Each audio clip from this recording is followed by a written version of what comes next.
I host a lot of groups that come to Ireland for the first time, and they'll come to Dublin, they'll come to Belfast. And when they come to Belfast, they'll go and do a tour of the Peace Walls, and they'll learn all about the history. And that's important. Our history is an important part of our city.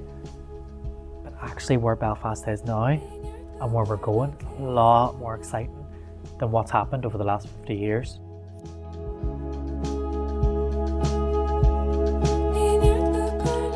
That was the voice of Micky Murray, Lord Mayor of Belfast. And I'm Martin Nutty. And I'm John Lee. Welcome to the first stop of Day 2 of our Lost in Belfast series. We only had a short stroll from the Grand Central Hotel to the opulent Baroque Revival Belfast City Hall, completed in 1906 in the heart of the city. Magnificent inside and out, the City Hall is an ornate monument to the wealth that flowed through Belfast at a time when it rivaled Dublin for the title of biggest city in Ireland. Many a country would be proud to have this grand building as its national capital, with its richly decorated marble interiors, grand chambers, and meeting rooms. Of course, in Belfast, the building means different things to different people. And you get a sense of changing perceptions when you walk down the corridor with all the portraits of Lord Mayors past as they move from the fairly stodgy traditional portraiture to more contemporary interpretations of the more diverse roster of recent mayors. And speaking of diversity, our guest this day is the current Lord Mayor, Micky Murray, who met with us in the Lord Mayor's parlor. And we welcome to Irish Stew the Right Honourable Lord Mayor of Belfast, Micky Murray. Micky Murray, thank you so much for joining us and having us in your beautiful Mayor's parlor here in the unbelievably gorgeous Belfast City Hall. Thank you very much for having me. Yes, we have a very beautiful city, but Belfast City Hall, I think, is the most beautiful of any political institution that I've ever been in. I can't think of a city hall that had that more of a central feel, like the whole city revolves around City Hall. Yes, and obviously right smack bang in the middle of our city centre, and while it's a working building, it's open to the public. So we have our births, deaths and marriages department are in here, so you have a lot of people coming in to register deaths or register births. We have weddings, we do up to 7 weddings a day. Well, you got 2 more tourists here today. So let me just start with a question, because I know if someone in the political life chooses their messages carefully, and on your LinkedIn profile, you have a banner picture of you wearing what I call the bling of office, the ceremonial chains of the mayor. But behind you is the final line of a poem or something along those lines. It says, "To fight like hell for equality." Is that a core message for you? Was that really chosen very purposely? Yes, it was chosen purposely. My very first day in office was actually spent in New York City. So I got elected at 7 o'clock on the Monday night, and 7 o'clock on the Tuesday night, that picture was taken outside the Stonewall Inn in New York. So I was going to New York for the New York and New Belfast and conference. That's where I met you briefly. Yeah, and I asked for an LGBT part of my itinerary, and so Danny Drum very kindly put together an itinerary for me, which included the LGBT Centre in New York, meeting with the LGBT History Museum, doing a tour of the Stonewall Monument, and then which ended with a reception in the Stonewall Inn, which was incredible because obviously the history that Stonewall Inn has with the LGBT community. I mean, if people don't know why it's so important in New York and for the LGBT community, what's Stonewall Inn? Yeah, so keep me right on this because all the details might be a wee bit fuzzy. So it was 1968, the Stonewall Inn, very vibrant queer bar in New York, back when police had powers to stop and strip search people because one of the laws was that you couldn't wear 2 different gendered types of clothing, and this was really to embarrass people. So there was no real logic behind it. I never heard that, truthfully. Yeah, it was really just to embarrass people. Yeah, harass people too. Yeah, so the police regularly raided the Stonewall Inn. So if you go into the Stonewall, their slogan is "This is a raided premises," because they used to have that up on the door. So the police then one night in, I'm pretty sure it was 1968, 28th of June, attended the Stonewall Inn, raided the pub, and the people who were there that evening fought back, and there was a really vibrant, diverse queer community attended there regularly, and this resulted in 3 nights of riots. Then the first night they actually locked the police into the bar, and they were putting wee bits of paper through holes in the windows and the doors and lighting them on fire, and it resulted in 3 nights of riots. The next year they held an event to mark a year of fighting back, and this is what we worldwide now we know as Pride, the Pride movement. So the Pride movement did start a couple of years before, but this was really the catalyst that moved it worldwide.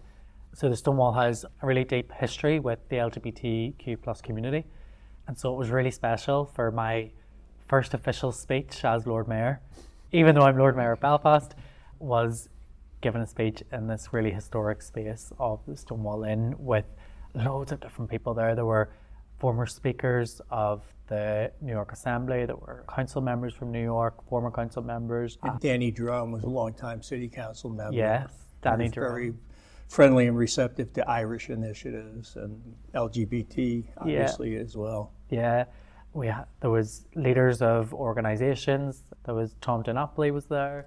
A good friend of Belfast, the controller of the state of New York. Yes. A man who has his hands on the pension funds and looks to invest in Northern Ireland. Yeah, and he's already invested, I think, 150 million in the city. So he's a great friend of Belfast. But it was just amazing that the cohort of people who were in that bar that night for my very first speech. It was something very special, something I'll never, ever forget. And I'll always be incredibly thankful to Danny for setting that up. More to that photo than I even guessed. Yeah, so the and photo... I learned something too about the Stonewall. I wasn't very much aware of it. I know exactly where it is. Yeah, but, yeah. The quote is on the window outside, just to the right of the door of the Stonewall Inn, and that's where we took that photo. So we had New York Gay News were there. I think they actually are the ones that took the photo, and we were kept bumping into tourist groups that were outside or welcome past. And there was 2 people who stopped who own a company that's based in Northern Ireland. So it was really quite special. Delighted that you had your first day as mayor in New York City and in Stonewall. It's a iconic spot in New York City and a very important one. But let's roll things way back. You represent the district of Balmoral, I believe, in the council, the Belfast City Council. And as I understand that, that's in South Belfast. Is that where you grew up? And tell me about the early days. So yes, I represent Balmoral, which is a lovely part of our city in South Belfast. I myself was born in North Belfast. Okay. So I was born in 1992, so I'm only 32 years age. I hate that. So I'm relatively young. I'm relatively young to be a politician, relatively young to be a Lord Mayor. But the reason I represent South Belfast rather than North is that I started working in 2016. I started working with a woman called Paula Bradshaw, who is the Alliance Party Chief Whip and the current chair of the Executive Office Committee up at Stormont. She's been a massive influence on my approach to politics, my approach to how I do the job that I do. Paula was the councillor for Balmoral back in 2014 to 2016, then got elected to the Northern Ireland Assembly in 2016. I started working for her. I was managing her office from 2016. And then Kate Nicholl, who is a former Lord Mayor, who also represented Balmoral, she also got elected to the Northern Ireland Assembly, so I took over from her, as I've worked in the area for quite a long time and I know a lot of the community groups, a lot of the residents. It's just somewhere that I feel very passionate about. And it is a very beautiful part of our city, very vibrant, very diverse part of our city. But yes, I grew up in North Belfast. And why politics? You just remarked you're a young man, you're only 32. It seems like you've been around politics almost from the very beginning of your working life. So how did that come to be? Yes, so I started becoming political when I was about 16, 17. Mm-hmm. Back then it was more so about LGBT rights. So we had a very long fight for marriage equality. The marriage equality had been passed in various different countries, passed in GB in Great Britain way before Northern Ireland. We actually only got it passed in 2020, February of 2020. February 2020 was when the law came in. It was the October before that the law got passed. So I started getting political through the struggle for equality, really. And then when I was 18, I started working in the homeless sector. So I specialised in mental health and then moved and specialised in addiction services, primarily alcoholism. But I was always working various jobs at the same time. So while I was in the homeless sector, I was the director of a youth organisation that worked with young people who were interested in politics and media and all about holding politicians to account. And I was running Belfast Pride as well. I was on the board there. So I've always had various roles. It was a lady who was working for the youth organisation at the time. We had a discussion and she asked me, like, did I ever think about joining a political party? To which I said no, I hadn't really thought about it. I didn't know what a political party would have to do with me and what use I would be. That was a woman called Shan O'Neill, now Shan Mulholland. She is now an Alliance MLA up in North Antrim. And I think about 6 months after that conversation, I joined the Alliance Party. But I had no ambition to run for election. I had no ambition to go into public office. I started campaigning in the 2014 election for Nuala McAllister, who is now an MLA up in the Northern Ireland Assembly. At the time, we were campaigning for her to get in the City Council, and she won a seat. And she actually became Lord Mayor in 2017 as well. So very, very big shoes to fill when it comes to following in the footsteps of the people who have motivated me and encouraged me along the way. So I started campaigning for Nuala. Nuala was elected in North Belfast. And then when the job came up in 2016 to work for Paula, I was working in the homeless sector in a space where I was in frontline services for maybe 8 years at that point. And it is incredibly draining. The work is incredible. And I loved working in the sector. I loved working in frontline services, especially in the place that I worked in, because the people we were helping lived in the space that we were working in. So you built up a really good rapport with them. It was almost like a family unit. And I absolutely loved that period of my life working in that sector. But I was ready for a bit of a change. I was ready for a bit of a challenge. So I went into working for Paula. Can I just back you up a little bit, kind of one thing to help us thread through this part? Back to when you decided to join a political party. Yeah. I was impressed by service all throughout your career, and I noticed on your LinkedIn profile they all overlap. It's hard to know when one begins and one ends, but you have this great background in community service. What about the Alliance Party was appealing? And I ask that really for our listeners who probably aren't very aware of what the Alliance Party is in Northern Ireland. So to answer that, I probably have to go back to the beginning of the Alliance Party. So the Alliance Party started in 1970, it was formed in 1970, and really grew out of a need to have something different in our politics. So at the time, pretty much a civil war, the Troubles were deep into the Troubles in Northern Ireland. Everyone was moving further into their camps, and the Alliance Party was born as not a non-sectarian party, an anti-sectarian party, something that was going against what was happening in mainstream society and going against paramilitaries and against sectarianism and wanting to build a truly united community. So that was back in the 1970s. I obviously wasn't born for quite a few years after that, but it just made sense to me. So I come from a very mixed family. My dad's side of my family are all nationalists. My mum's side are all unionist. I grew up in a very working class community on a peace line between a unionist community and a nationalist community. And to me, the Alliance Party just made sense. It was this party. Not a lot of people say that we're a centrist party. We're not a centrist party, because what that means is we're in the middle between the unionists and the nationalists. We're a party that's created our own bandstand and said, no, this is what we are. This is what we're campaigning for. And it just resonated really deeply with me. And I thought, that's a party that if I was going to join a party, that's the party that I wanted to be involved in. They also take human rights and social justice issues very seriously and in a very open way. So if we're talking about social justice issues and we're trying to come up with what our party policy stands, those conversations happen with the membership. So we sit at our party council, which happens 4 times a year, and we have those conversations and we listen to people's views and people's concerns, and we come up with a policy that we can all get behind.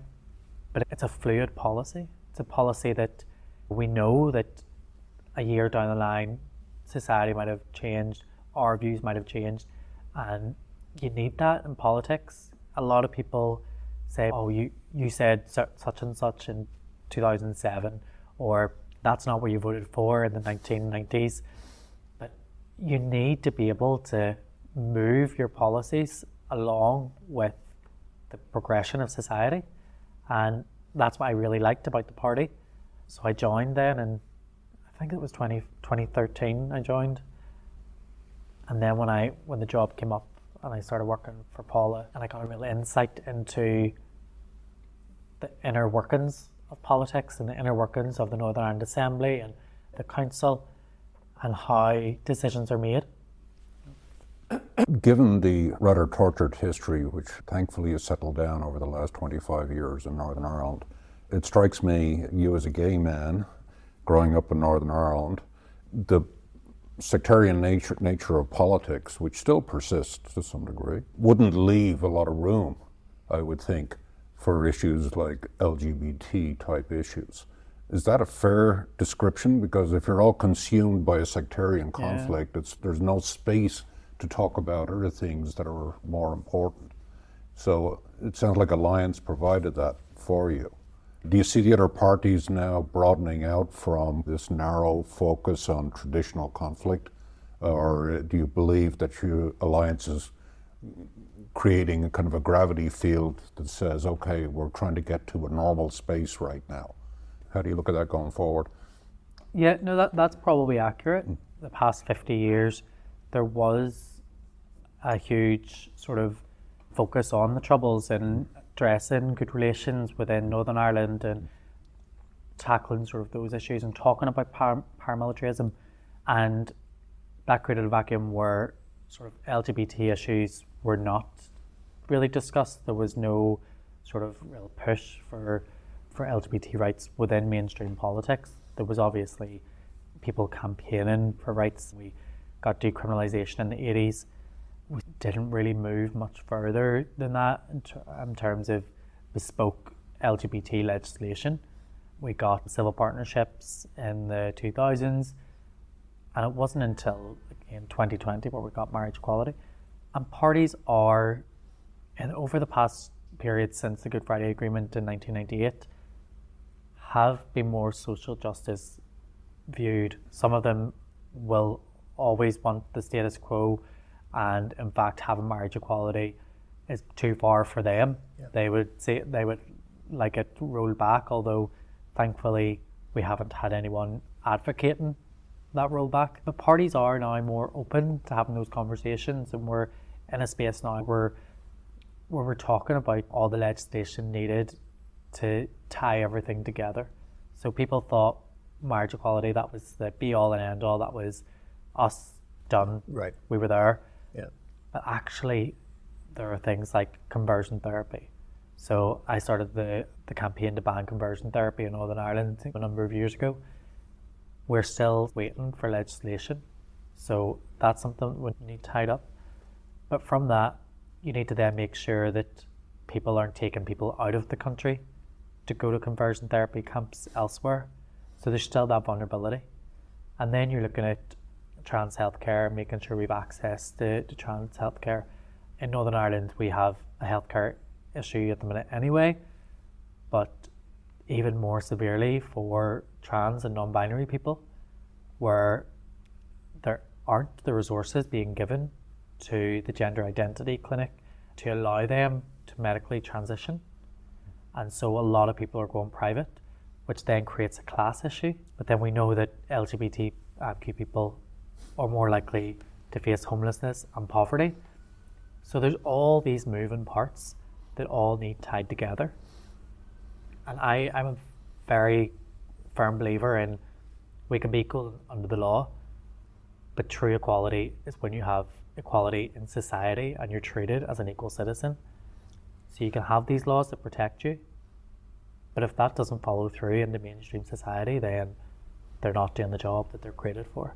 Micky, you already have the situation in life where you're growing up in two camps, Unionist and Republican from your family background, which must have presented some challenges, maybe some opportunities as well. But what was it like growing up gay at that time in Belfast? Good question. I grew up, people in Northern Ireland growing up rarely leave like their camps, their local communities. I spent a lot of my time in the city centre because I was a week off, a wee hippie growing up, and the city centre was the space where those people came together. And that was a very mixed group of people. And so there wasn't an emphasis on background or what school you went to or religion or any of that. That wasn't really talked about, wasn't really discussed. And to me, that done me the world of good because it actually took me out of my physical community and created a different community. You know, we had years where people wouldn't come into the city centre because of the troubles. And then we had this sort of resurgence of the city centre and resurgence of the city after the Good Friday Agreement. And then this space where all these punks and goths and scene kids and hippies and any alternative person came to the city centre to hang out.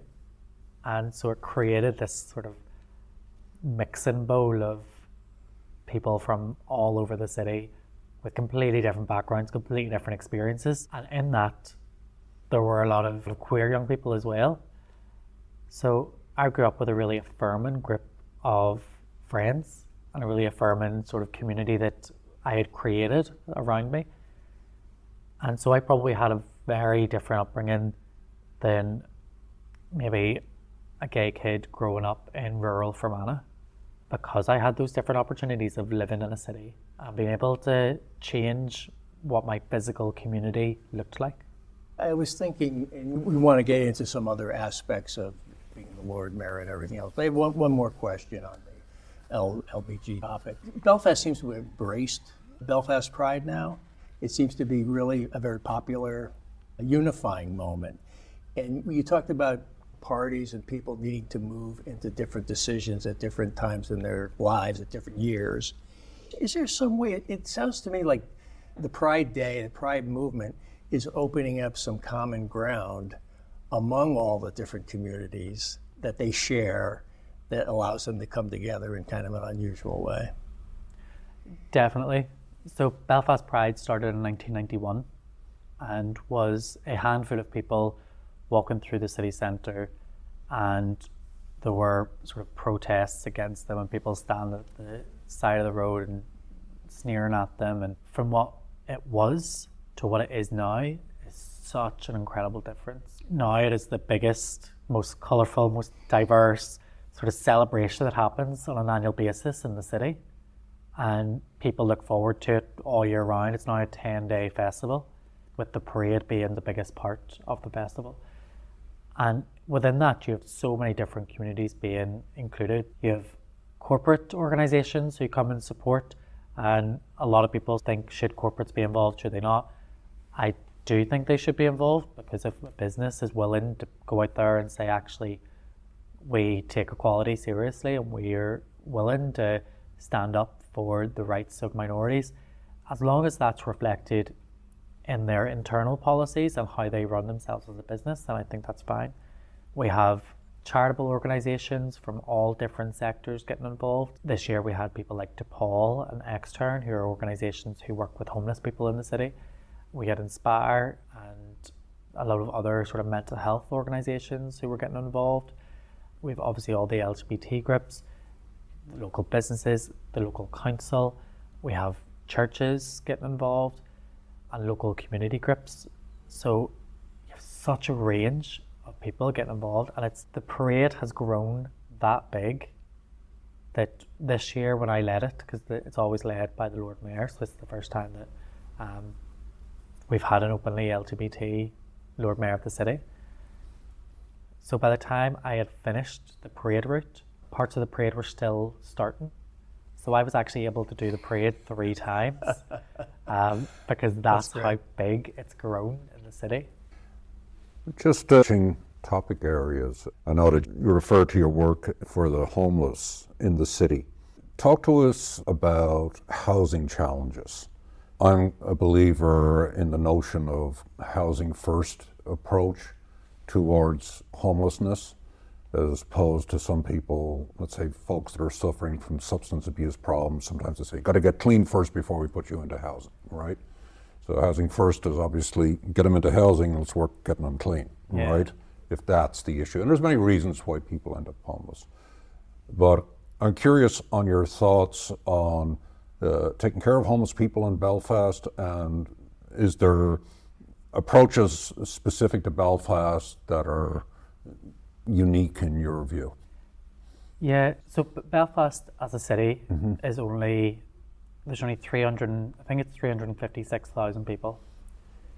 The greater sort of Belfast metropolitan area is 1 million people. The population of Northern Ireland is 1.9 million. So over half the people live in or around the city. And it's a fairly small population in terms of cities across the world. So we should be able to get a grasp on homelessness, and we should be able to do innovative projects that actually address homelessness. We have severe lack of social housing. I know that's worldwide at the minute, and we're seeing social housing being built, but it's being built slowly, and there's not enough of it, and it's not always what the community need is.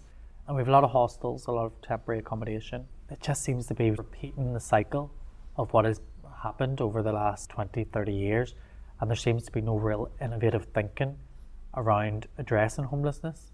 But over the past 2.5 years, Belfast City Council have come up with this project called the Complex Lives strategy. So we're linked with the Housing Executive, who are a local housing provider. We're linked with all the homeless organisations in the city, everyone from Paul, Extern, the Welcome Organisation, people who are doing incredible work supporting people through frontline services. And the strategy is still a pilot, so we're working with around 240 people who are chronically homeless. They'll be homeless with additional needs, so it might be a mental health issue, an addiction issue, family breakdown issue, any number of issues. And it creates a support network for that person. So instead of finding someone and saying, you need to go into this hostel, what we do is we create all the support that person needs. And so we find out what is their need, where do they need to be. Are they in temporary accommodation at the moment? Are they in a hostel? Are they in social housing? Are they in rental premises? Where are they? And why do they need all this additional support? And that network stays with them through their journey. And some parts of it break away and some parts get added depending on the progression of their level of need. And it really made a difference in the city. So when I meet with organisations working with homeless people, they always bring it up about how good the Complex Lives strategy is. And we've actually other city councils that are looking at replicating it. Obviously Belfast being the capital, we have the majority of people who are homeless live in Belfast. So we need to be forward thinking on this, so we need to be proactive. And it's something that I'm incredibly passionate about. I just had a meeting this morning with the Justice Minister, and we were talking about the Complex Lives strategy, and we were talking about overdose prevention facilities, because we're now in the stage in the city where we're looking at how we address drug use and being realistic about it's not just about arresting people that are taking drugs, because you can't treat addiction as a policing issue, because addiction is a healthcare issue. And if we changed how we dealt with addiction, if we moved it to a healthcare issue, we change how we tackle that. We're now in this space of talking about overdose prevention facilities, which a lot of people think are controversial. I don't think they're controversial at all. They've been happening since the 70s and the 80s all around the world. And we're now in 2024 and we're now only talking about it, but it's something that we're looking at seriously for the city in a way to further support people and to get them sort of the support they need and into housing, but into housing with the support, not just sort of in left. Yeah, I like this idea of complex lives. You know, it's not a one size fits all, it's not a simple patch. I'm just curious, your big neighbour to the south, Dublin, obviously has major housing issues. Yeah. Between migration, between just the lack of social housing, etc. Do you see pressure, or maybe pressure is the wrong word, but people actually moving to Belfast from an affordability point of view because Dublin is so incredibly expensive, whereas Belfast, let's say for a young couple starting out, might be a more affordable place if you can obviously find work to go with it. So are you seeing any of that migration happening? Yeah, so Belfast is a lot more affordable than Dublin. I think parts of London are probably a lot more affordable than Dublin at the moment. Housing prices in Dublin seem to be through the roof, especially if you're trying to buy. COVID changed a lot of things. We have had people moving over to Northern Ireland, but still working in London or still working in England because the house prices are much more affordable. The standard of living is usually a lot higher and they can work remotely. And a lot of those people have then transitioned to working in Northern Ireland, so they're maybe working for local Northern Ireland companies. Belfast as a city, nearly 50% of our population are under the age of 40. So it's a very young city. We have a lot of student accommodation opening up in the city, a lot of first-time buyers, a lot of young families living in the city. And as people get older, they're moving out to more rural areas. You get more house for your money in a rural area than you do in the city. It's a lot slower sort of pace of life. And I think people just want that space and that outdoor space as they grow older. So we are seeing people coming here. What our problem has been over the years is retaining the talent that is grown here. A lot of people going to the likes of England or going to Australia, going to Europe, going to the States. And while I think it's really important that people go out and see the world and get different experiences, we are trying to make sure that people come back and live here and work here, because we do have a very young city and there's a lot happening in the city. I host a lot of groups that come to Ireland for the first time, and they'll come to Dublin, they'll come to Belfast, and when they come to Belfast they'll go and do a tour of the Peace Walls and they'll learn all about the history, and that's important. Our history is an important part of our city, but actually where Belfast is now and where we're going is a lot more exciting than what's happened over the last 50 years. And again, when I was in New York, I met this company called Options Technology, Options IT. They're a Belfast-based business with offices all around the world. The average age in their office is 28. They're all these incredibly young people from Belfast, all over the world, but working for a Belfast-based company. And they're doing some incredible things in the fintech industry. And that was born and bred in Belfast, you know. So actually what we're doing as a city and the reach that this city has is just incredibly exciting. It's an incredibly exciting time for the city. And you're in the hot seat for that excitement. Yeah. What is the day in the life of the Lord Mayor? You have 1 year to be Lord Mayor. Every day must count. What's your day like? What can you do? What can't you do? Yeah, so it is a relatively short period. It is only a year. It's a very exhausting year, but it's very exciting. And it's a huge privilege and an honor to be able to do this role. That my day-to-day changes so fastly. So this morning I met with the Justice Minister, who is also my party leader, Naomi Long.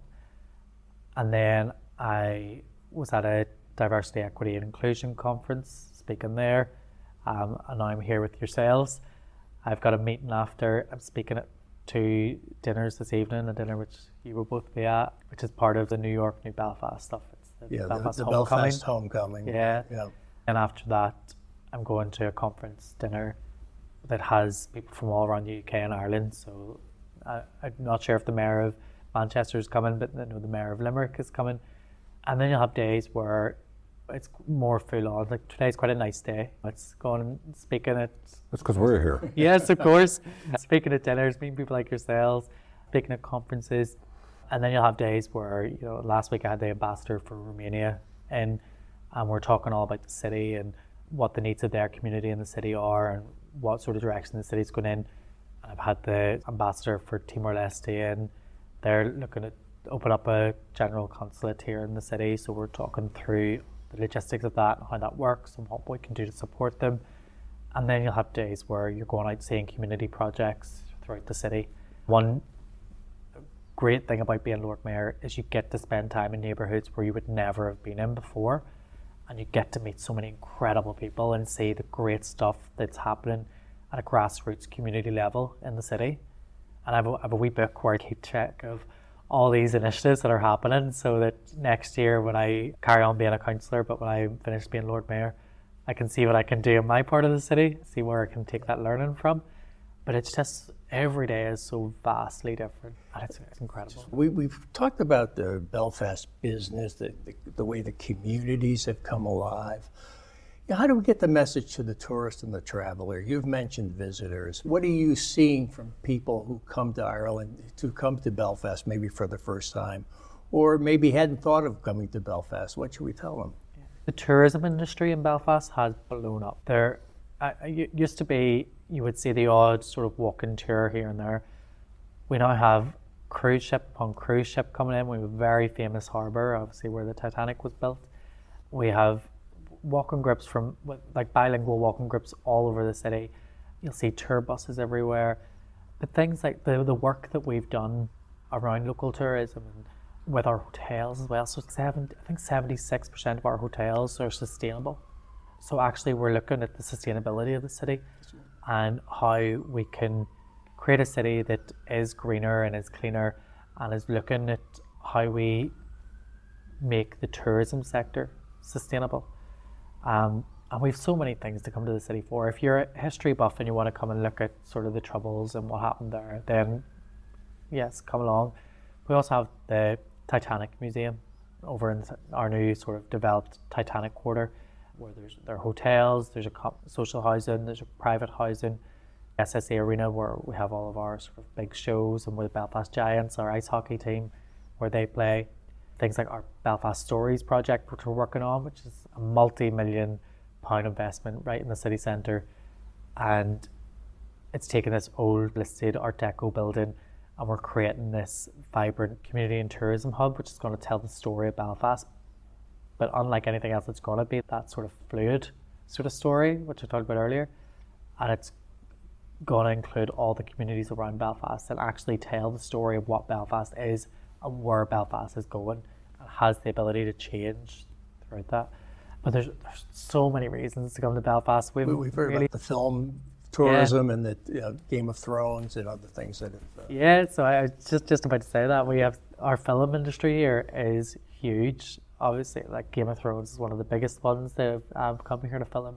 But we have movies and TV shows going on all the time. I don't know if you have Blue Lights over in the States. Blue Lights, the police drama that was filmed in Belfast, and it's been phenomenal for the city. But our tourism industry, our film industry, everything is just going really well at the minute, and the only way for it to go is up. So actually that brings in other challenges, because then we're looking at how do we accommodate for this. So we're building more hotel spaces in the city. We're making sure that our tourism industry is well equipped to deal with the additional tourists that are coming in. It's just grown year on year. I have to say, I'm about 36 hours into my first visit into Belfast. So as a new tourist to your wonderful city, Great. I have to say I've been impressed by the welcome from both local folk that I've met, and as a history buff, I find this place fascinating. I'm looking forward to exploring a lot more here, because it is an extraordinarily rich tapestry. And unfortunately, we're getting to that point in the podcast where we need to let you go back to your busy day-to-day Put activities. your chains of office back on. Yeah. On behalf of John and myself and our listeners, I really appreciate the opportunity to sit down with you, Mr. Mayor, and understand a little bit more about Belfast and what goes into the constant improvement that this city is apparently on, or visibly on. it's been a delight to be able to spend some time with you, so thank you. No, my pleasure. Hey, John, total pleasure to have had the opportunity to visit Micky Murray and his lovely offices in Belfast City Hall. He was very gracious with his time, and the one takeaway I have is Micky's youth, but not just his youth. He represents in many ways the new face of Belfast, a Belfast that is more accepting and more diverse. And it was a pleasure to understand his story. It's a developing story, and we're looking forward to tracking it over upcoming years. And if you're going to visit Belfast, what a great way to almost start day two, to be down there sitting around the Lord Mayor's parlor. And for this opportunity and for their support of our Lost in Belfast series, we do want to thank Tourism Ireland. They're busy promoting the island of Ireland around the world as a compelling vacation and business events destination. And for more travel on Northern Ireland, go to discovernorthernireland.com and discover how you can embrace a giant spirit in Belfast and beyond. Irish Stew is produced by John Lee, Martin Nutty, and Bill Schultz. Editing, mixing, and mastering by Bill Schultz. Music on Irish Stew was composed and performed by Rosa Nutty, with Donald Bowens on drums, Cathal O'Riordan on bass and synthesizer. For more on Rosa Nutty's music, please visit rosanutty.com.